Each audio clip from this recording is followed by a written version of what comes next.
The first question asked on the WhatsApp is by Periyar'S from Tamil Nadu, India. And Brother Periyar is asking the question, how can Muslims coexist peacefully with Hindus while Allah hates Kafirs and commands Muslims in the Quran to do jihad against their faith? Quran is indeed a terror manual against Hinduism.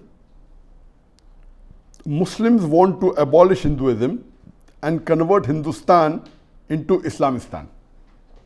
They want to fulfill the command of Allah.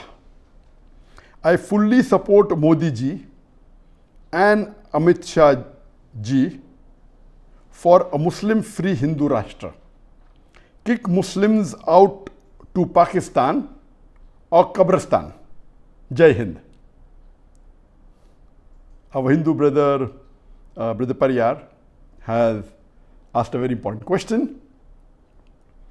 And he's asking the question that how can Muslims and Hindus coexist peacefully while Allah subhanahu wa ta'ala, he says that hates Kafirs and commands Muslims in the Quran to do jihad against their faith. There are about 5-6 questions in this one long question. The first is that how can Muslims and Hindus coexist when Allah hates the Kafir? What is the meaning of the Arabic word Kafir? The Arabic word Kafir comes from the root word kufr, which means to reject, which means to hide.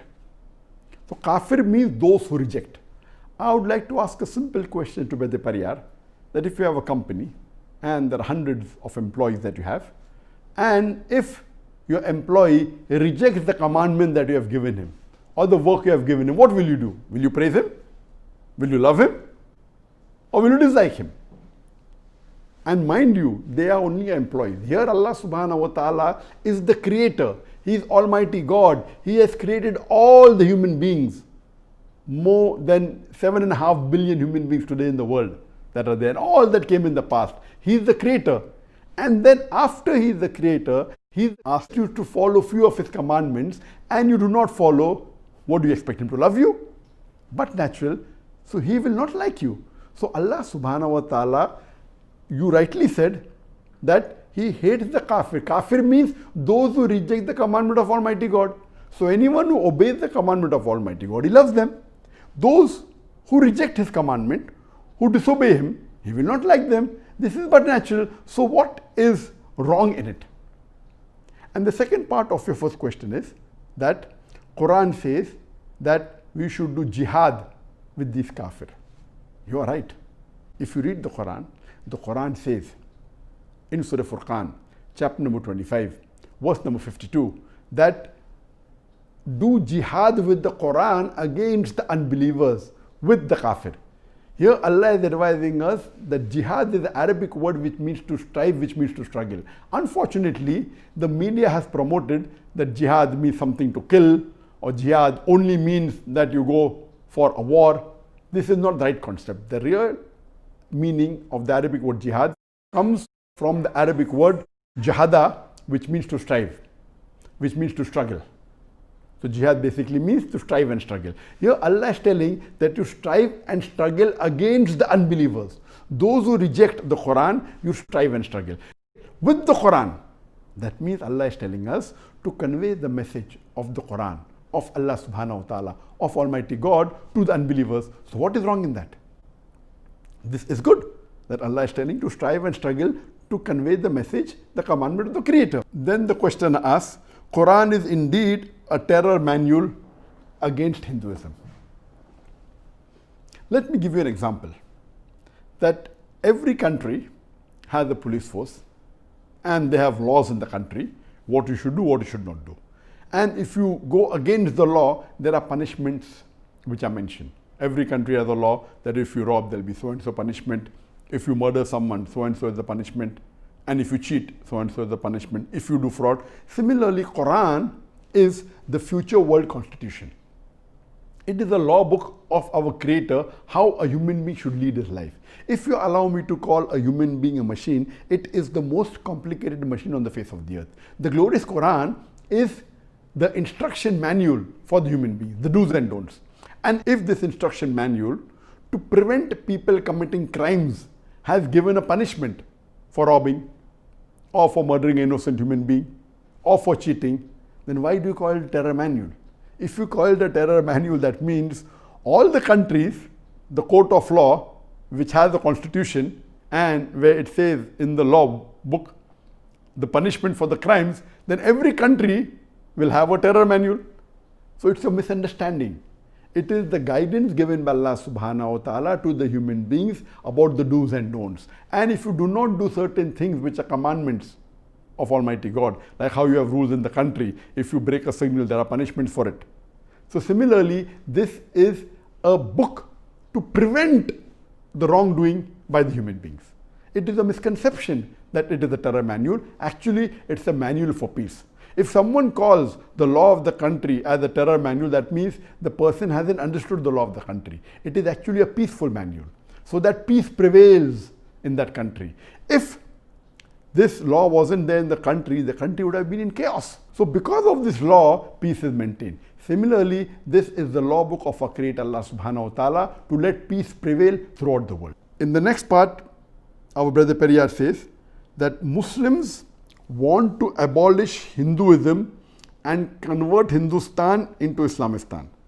They want to fulfill the command of Allah.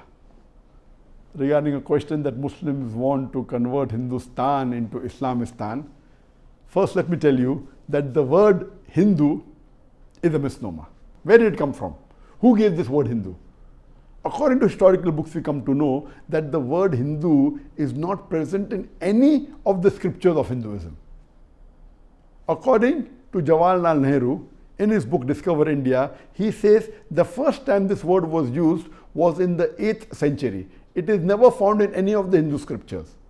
It was first used in the 8th century when the Muslim Arabs came to India. And even the historians say that this word was given by the Muslims. So the word Hindu is given by the Muslims for the people living in the land of the Indus Valley. The real name of the religion, those who follow the Vedas, should be Vedantist. So this Hinduism is a misnomer. And really, if you come to know that Allah subhanahu wa ta'ala, Almighty God, has only sent down one religion for the whole of humankind. It is later on that human beings kept on manipulating it, and the moment the message got changed, Allah sent a new messenger with a new message to get the people to the straight path. So all the messengers of Almighty God, Allah subhanahu wa ta'ala, they taught nothing but submitting your will to Almighty God. And the religion of submitting your will, in Arabic we say Islam. Islam comes from the root word salam, which means peace. It's also derived from the Arabic word silm, which means submitting our will to God. So Islam means peace acquired by submitting our will to Almighty God. And anyone who acquires peace by submitting his will to Almighty God, he's called as a Muslim. So here Muslims want all the human beings in the world, not only in India, the Muslims want all the human beings in the world that they should follow the commandment of Almighty God. They should worship only Almighty God and no one else. Because we love our brother human beings and we want them to follow the commandment of the Creator, Almighty God, which all the major religions, if you read the scriptures, all the major religions, the scriptures' basic message is that you worship only one God, do not make images of God, and worship Him alone and follow His commandments. The brother further says that I fully support Modi ji and Amit Shah ji for a Muslim-free Hindu Rashtra. Regarding as far as our Prime Minister Narendra Modi and our Home Minister Amit Shah is concerned, according to me, both these people, they do not follow the Hindu scriptures. They don't follow the Vedas. They are breaking the rules of their own scripture. What they're promoting is not Hinduism or Vedantism. They are promoting Hindutva, their own brand. And if you read the Vedas, there are many things that our Prime Minister and Home Minister are not following from the Hindu scriptures. They are killing people, they are torturing people. All this is against the scriptures. If you analyze and read the teachings of the Vedas, I can proudly say that I follow more of the teachings of the Vedas than Amit Shah and Modi ji put together.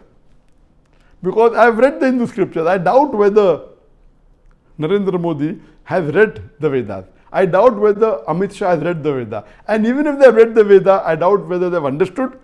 And I don't think so they practice. There are so many things that they violate. There is so much of anarchy going, so much of oppression going on in India, so much of innocent people are being killed on their advice, so much of cheating is there, so much of corruption is there. All these are against the teachings of Vedas. So if you want to judge a person only on the teachings of Veda, then Alhamdulillah, I, Dr. Zakir Naik, who is a Muslim, can proudly say that I follow more of the teachings of Vedas than Narendra Modi or Amit Shah. So what they are doing is they are taking the people away from the true teachings of Hinduism. And regarding your last statement that you said that kick Muslims out to Pakistan or Kabrastan. Let us understand what is the meaning of the word Pakistan. Pakistan, Pak means sacred, holy. Stan means land, holy land. I am not referring to the Pakistan country, our neighboring country. I am not talking about that. But if you literally say that the Muslims should be kicked to Pakistan, to a holy land, that means you don't consider India to be holy. You don't consider India to be sacred. You don't consider India to be a good country. I consider India to be a good country. It is few politicians who are changing the atmosphere and are causing chaos in the country. But as a country, India was a very good country for many years. It is yet a good country. There are some politicians who, for their ulterior motives, they are spoiling the name of the country and they are causing chaos and violence in the country. So if you say that Muslims should be kicked out to a holy land, again, Pakistan, Pak is sacred, or pure, something which is pure, to a pure land, you are not considering India to be pure. I am not talking about our neighboring country, Pakistan. And kick the Muslims to Kabrastan. It is every human being has to die. Allah says in the Quran, He gave life and He will cause you to die. Every human being, no one can save you. No Modi ji, no Amit Shah ji can save any human being. When Allah has destined you, the day you will die, no one can save you. If Allah wants to keep you alive, no one can kill you. So every human being is born in this world and he has to die. So every human being, whether Muslim or non-Muslim, they have to die. So my aim is to make the whole world a sacred place. Whole world a Pak place. Whole world, so all the human beings in the world should follow the commandments of Almighty God. And if you truly, regarding your first part of the question, that how can Muslims and Hindus coexist? The best way they can coexist, that both of them should read the scriptures with understanding and at least agree to follow what is common. If the Hindus read the Vedas with understanding, if they understand Sanskrit, and if they read, and if the Muslims read the Quran with understanding, and let us agree to follow what is common. What is different, we'll discuss tomorrow. At least let us agree to follow what is common. The Hindus believe that Veda is the word of God. The Muslims believe that the Quran is the word of God. Let us come to common terms. Let us agree to follow what is common in both these sacred scriptures. And when we do a comparative study, I have given a lecture on the topic similarities between Islam and Hinduism. And I have given various similarities. Number one is both the religions say that we should worship only one God. Both the religions say that we should not make any idols, any images of Almighty God.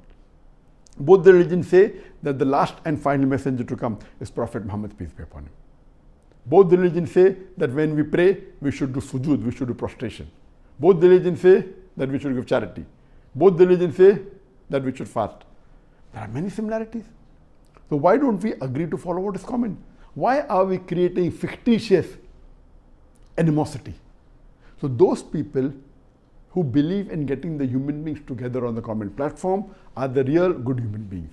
Those who for their ulterior motives want for their personal benefit, they create the animosity so that they can get a benefit in this world, but in the hereafter, surely they'll be amongst the losers. So I request my Hindu and Muslim brothers of India that read the scriptures and let us at least agree to follow what is common. What is different, we can discuss tomorrow. And inshallah, if the Hindus and Muslims in India are united, we will be a superpower. India was a superpower. A few centuries ago, India was a superpower. It was #1 country in the world. If we go back and unite, go back to our scriptures and unite and follow it, inshallah, again, we'll be a superpower. Hope that answers the question.